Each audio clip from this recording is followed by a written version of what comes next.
In 1492, Napoleon sailed the ocean blue. That's not right. No, he was trying to get the opium. That's not right either.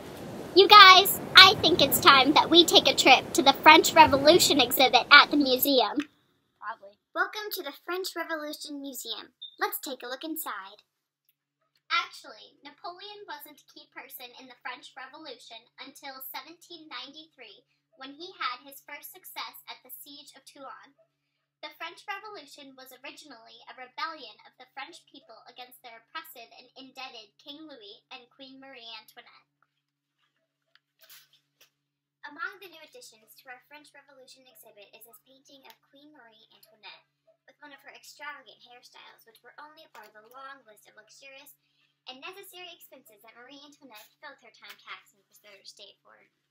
After the 7 Years' War between the French and British colonies of what is now the United States and the financial and military aid that the French provided to the people of the 13 colonies during the Revolutionary War put France into a deep financial debt. The First and Second Estates wanted to keep their high status and their access to luxury, so the King and Queen used Tally to keep living the good life.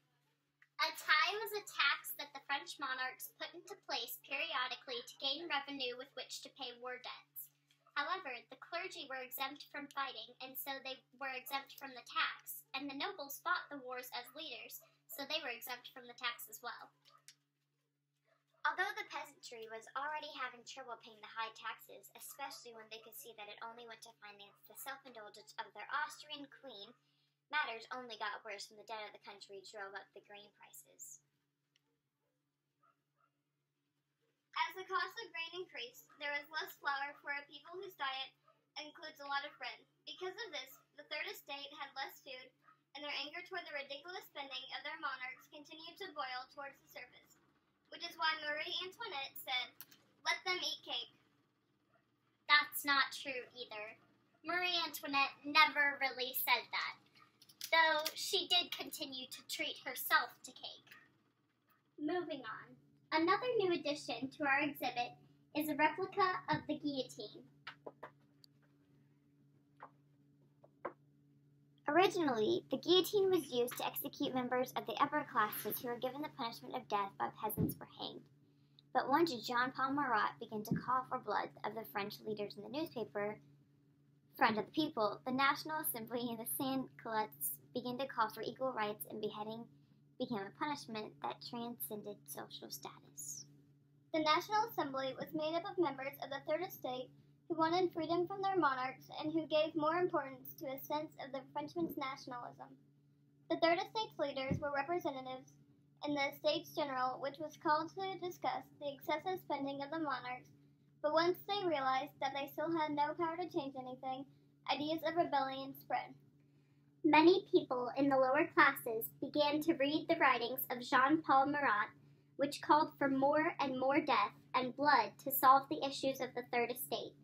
At first, only a few deaths followed his words, but once Robespierre stopped fighting adamantly against the death sentence, tens of thousands of people of all classes were executed by guillotine.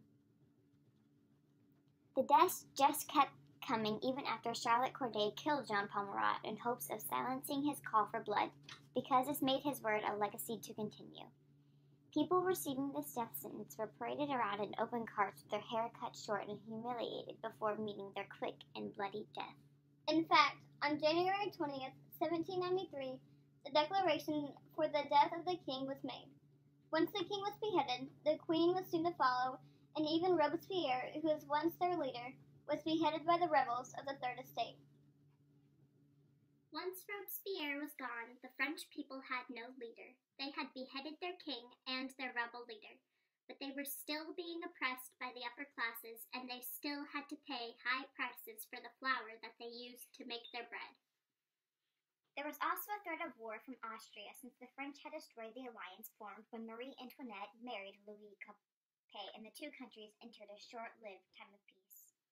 The people needed a new leader. Napoleon Bonaparte took that position in 1795 when he proved his use and leadership abilities in the fight against Austria. Recently, the museum received a received a statue of Napoleon on his rearing horse, which is now kept in the museum's courtyard. Napoleon became a well-known leader, and in 1804 he had risen far enough in the ranks of the French military that he saw it fit to name himself Emperor of the French. He kept an oppressive rule, and the French realized that the revolution had helped them get rid of the tyrannical king, but not the upper classes, and their new leader was an absolute dictator. The French Revolution was declared to be over in 1799, although the French people had not truly gained their freedom yet. Napoleon was so in control for those first 10 years that he even reversed the changes that were made to the French calendar in 1793. The French rebellion had gone so far as to make 10-day weeks so that there was no Sunday, which was seen as a day devoted to the clergy and the king. It was good that Napoleon changed the calendar back in 1805, because in 1815, when he returned to his place of power after his first term as emperor, many people were in opposition to him, and when he lost the Battle of Waterloo, they forced him to resign from his command, and he was exiled to St. Helena. Then, in 1821, Napoleon became extremely ill and died. His last words were, "France, army, head of the army, Josephine." France was finally free to pursue a democratic government free from the oppression of a dictator or king. These artifacts are only a portion of the extensive history of the French and its revolution. If you want to learn more, then come to the exhibit to see for yourself.